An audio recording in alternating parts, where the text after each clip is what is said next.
A customer or client will put up with a lot except for being ignored.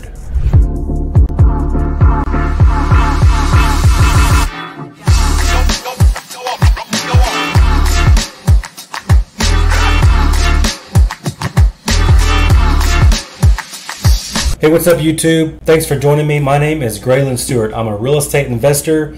We focus on wholesaling real estate, so that is mostly what my channel is about. So if you're new to the channel, welcome. Thanks for joining me. I appreciate you. Please like and subscribe if you find this content valuable, and definitely share it so we can help grow this channel together. I'd appreciate that. But today's video is exactly what I said kind of in the intro, okay? Now, people do not like being ignored, okay? That is the fastest way you can actually lose a customer. So this definitely even applies in our everyday business. So as you know, wholesaling real estate, or if you don't know, wholesaling real estate is a people business, but not only that, it's a sales and marketing business. So the whole goal is to communicate with sellers if we're doing acquisitions, communicating with buyers if we're doing dispositions, and then if you're a transaction coordinator, you're communicating with a lot of people besides those two, okay? So I heard this quote earlier today, and I actually wrote it down and I typed it in on my phone. You know, a customer or client will put up with a lot except for being ignored. And I've never really, I've heard versions of that before, but it's never really sunk in, like really hit me until today. So I just had to do a video on it because it's so true.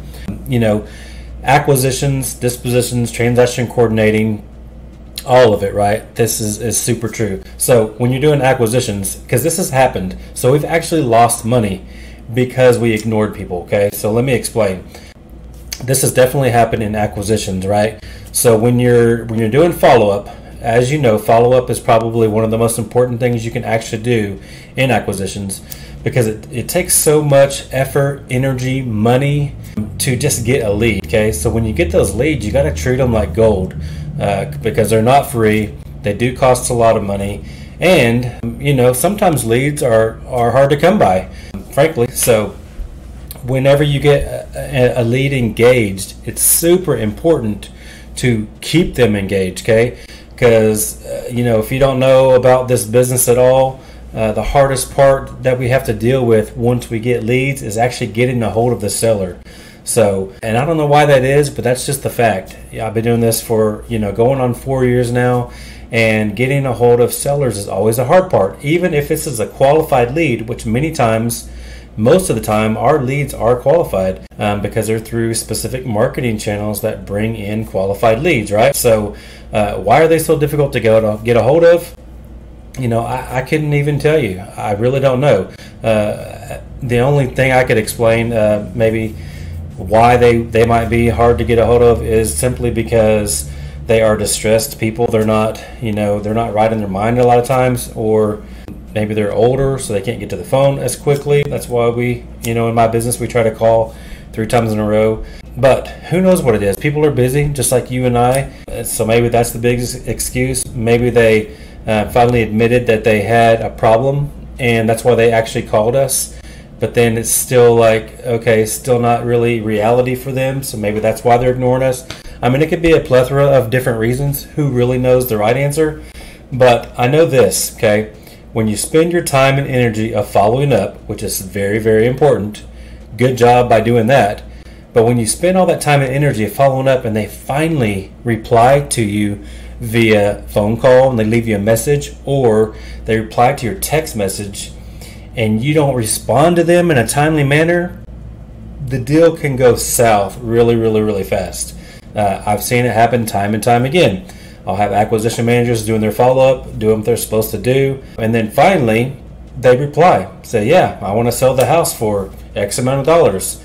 And then, you know, 4, 5, 6 hours, sometimes a day or two could go by, and you've lost them already. So what was the point of you even following up if you're just going to ignore them, right? So that it goes back to that whole saying, you know, it's definitely true. Sellers, so you can put that in there, sellers will put up with a lot except for being ignored. They'll a lot of times put up with you kind of talking sassy to them, when they're kind of talking a little angry or whatever. You can talk back to them sometimes. They'll put up with you giving a super low ball offer a lot of times.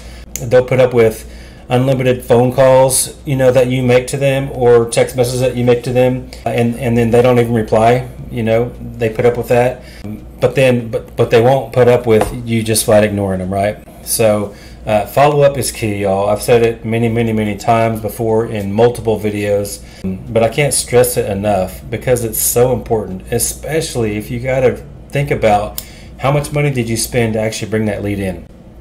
Okay, so, and then how much time and effort did you spend following up, right? So the obvious answer is, obviously, as soon as they reply to you, you have to reply to them quickly or you're going to lose them. The same goes with when a seller lead comes in, especially like digital things, when they're actively searching you online or searching a company like yours online, and you don't reply to those in the first 30 seconds or so, they're not going to have it. You're being ignored in their opinion, right?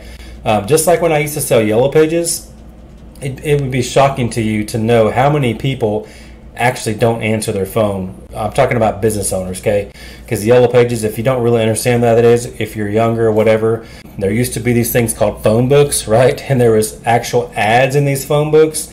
So your everyday consumer could look up a specific, industry or a specific need that they had.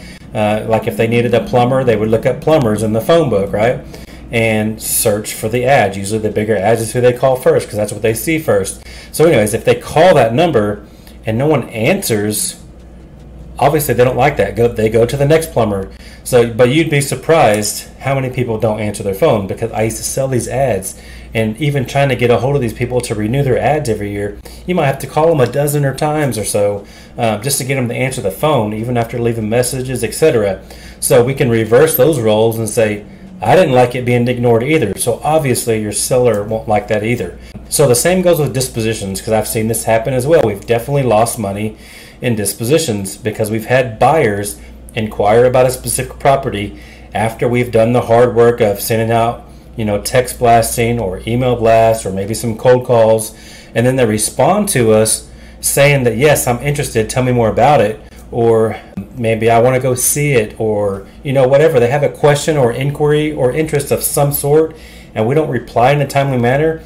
They're the same way. They can put up with a lot of things, put up with you, talking back to them or kind of being rude, like, no, we're not going to take 80,000. We've got it marked at 89, obviously, so we're not going to do that. They can take a lot of things, but they can't take the fact that you ignore them. So if you don't reply to them, their inquiry, because we've definitely seen it. They inquire about a property and we wait a day to actually respond to them.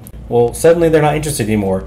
You got to think about this. Some buyers only have a certain amount of money to do a deal or so at a time. Not everybody has a ton of private money or hard money options or banking options. A lot of these people just strictly use cash and they can only do one deal at a time. So they might be actively pursuing you just to buy your deal today, and if you wait till tomorrow to respond, they could have already bought another deal. I've seen that happen many times, actually. And then the most important piece of our puzzle in this business is our transaction coordinator. I call them the glue of the business, right? Because they're responsible for talking to the sellers, talking to the buyers, talking to the title company, talking to probate attorneys, talking to tenants, talking to all kinds of different people. And your seller is your client in this scenario, right? And so is your buyer, because now the transaction coordinator is handling both. Now they can put up with a lot of things, but they can't put up with being ignored. If the transaction coordinator is not actively communicating with all these people every few days, not every few weeks, I'm talking about every few days, they got to be in contact with the buyer, the seller, if there's probate attorney, involved, the title company, all these things, or the deal can go south fast. We've definitely lost money because the transaction coordinator dropped the ball. So back to the saying, your clients or customers can put up with a lot except for being ignored. So take note of that. Take that serious, because it really hit home for me. That's why I wanted to share it, because it's so true. We've definitely lost money in all different parts of our business because of that fact. of simply ignoring people. And nobody's ignoring them on purpose. We're all just busy, but that's why it's even more important. You got to be you got to be cautious and conscious of that both, to make sure that you're on top of your game in every aspect of the business. So especially when your job is only to do acquisitions, or your job is only to do dispositions, or this person only does transactions, it's even more important that they're on top of their game. So there's really no excuses of ever ignoring someone. We have to reply in a timely manner, especially after you've spent all the money to get the lead and get the deal. The goal is to get it closed. So that's my 2 cents for that, but hopefully you found some value in that. I know it hit home for me and wanted to share it because it's super true, because we potentially lost deals even this week because of these facts. So anyways, thanks for joining me. Please like, share, subscribe, and I'll see you next time.